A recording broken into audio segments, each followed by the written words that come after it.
എടി ഇതിപ്പോ വേറൊന്നുമല്ല, ഇതിപ്പോ മാധ്യമ ശ്രദ്ധ പിടിച്ചു പറ്റാൻ വേണ്ടി കാട്ടിക്കൂട്ടിയ കോപ്രായണത്. ഏട്ടനൊന്നും മിണ്ടാതിരിക്കാവാ. ഒന്നാതെ വേദന കൊണ്ടിരിക്കണ ആള്. അതൊരു ആ ഓട്ടത്തിനിടയ്ക്ക് ക്ലീറ്റോച്ചന്റെ പോക്കറ്റിൽ നിന്ന് പൈസ പോയി. പൈസ പോയാ? എത്ര രൂപയായിരുന്നു? 4000. ഓ, എവിടെയാന്ന് വെച്ചിട്ട് അറിയാൻ പാടില്ല. തലമരവിച്ചപ്പോ ഓർമ്മ പോയിന്ന്. നേരത്തെ ഓർമ്മയില്ലല്ലോ. എന്റെ പൈസ പോയത് പോട്ടെ, അതൊന്നും എനിക്ക് വിഷയമല്ല. നാടിന് വേണ്ടി സ്വന്തം സമയവും ശരീരവും അധ്വാനവും ഒക്കെ ചെലവാക്കുന്നവനാണ് യഥാർത്ഥ നേതാവ്. അതാണ് യഥാർത്ഥ നേതാവ്. നമ്മൾ നല്ല നേതാവ് നമ്മൾ സ്വയം പറയല്ലേ വേണ്ടത്, മറ്റുള്ളവരാണ് പറയേണ്ടത്. അല്ല സ്വയം ഇങ്ങനെ ഞാൻ ഭയങ്കര കാര്യം ഒരു കാര്യം പറയട്ടെ. എടാ ഒരു കാര്യം നീ ശ്രദ്ധിച്ച് മനസ്സിലാക്കേണ്ട കാര്യമുണ്ട്. ഇതുപോലുള്ള ഒരുപാട് പ്രതിഷേധങ്ങളും പ്രതിബന്ധങ്ങളൊക്കെ നേരിടുന്നവരാണ് ഞങ്ങൾ പോലീസുകാർ. പക്ഷെ ഞങ്ങൾക്ക് എന്തെങ്കിലും പറ്റാറുണ്ടോ? കാരണം അഭ്യാസമുറകൾ പഠിച്ചിട്ടുള്ളവരാണ് നമ്മൾ, അല്ലേ? നിങ്ങൾക്ക് പറയേണ്ട അറിയില്ല. ഞങ്ങൾ അങ്ങനെയുള്ളവരാണ്. എത്രയോ പ്രതിഷേധങ്ങളിൽ പങ്കെടുത്തിരിക്കുന്നു, എത്രയോ ധാരണകളിൽ പങ്കെടുത്തിരിക്കുന്നു. ഞങ്ങൾക്ക് കൊല്ലം പറ്റിയിട്ടുണ്ടോ? ഇന്നത് വരെ എന്തെങ്കിലും പറ്റിയിട്ടുണ്ടോ? എനിക്ക് ഇല്ല. ഒഴിഞ്ഞു മാറാനുള്ള തന്ത്രം കൂടി പഠിച്ചിരിക്കണം നമ്മൾ. അല്ല വെറുതെ നേതാവെന്ന് പറയുന്നത് കാര്യം.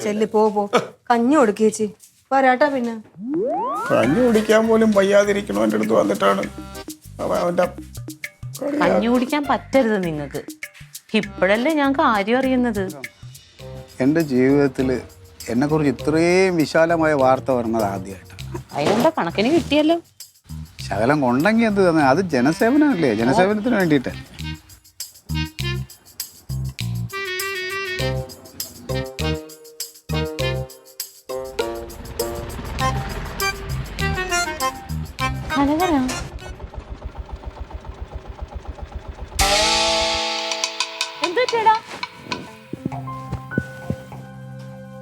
അയ്യോ ഇതെന്തുപറ്റി?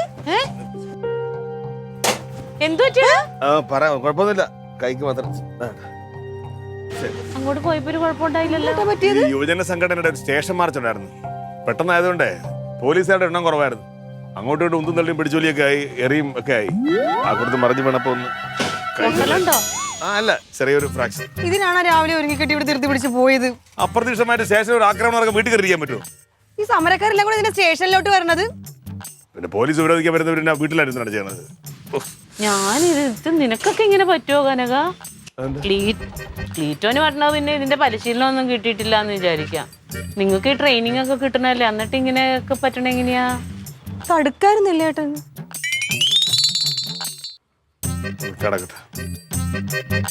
വിളിക്കാൻ എന്താ എന്നിട്ട്?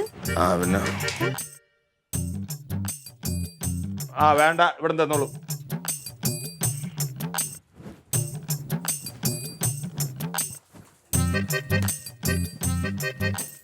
നാക്ക് ചൊറിയുന്നുണ്ടെന്ന് തോന്നണല്ലോ.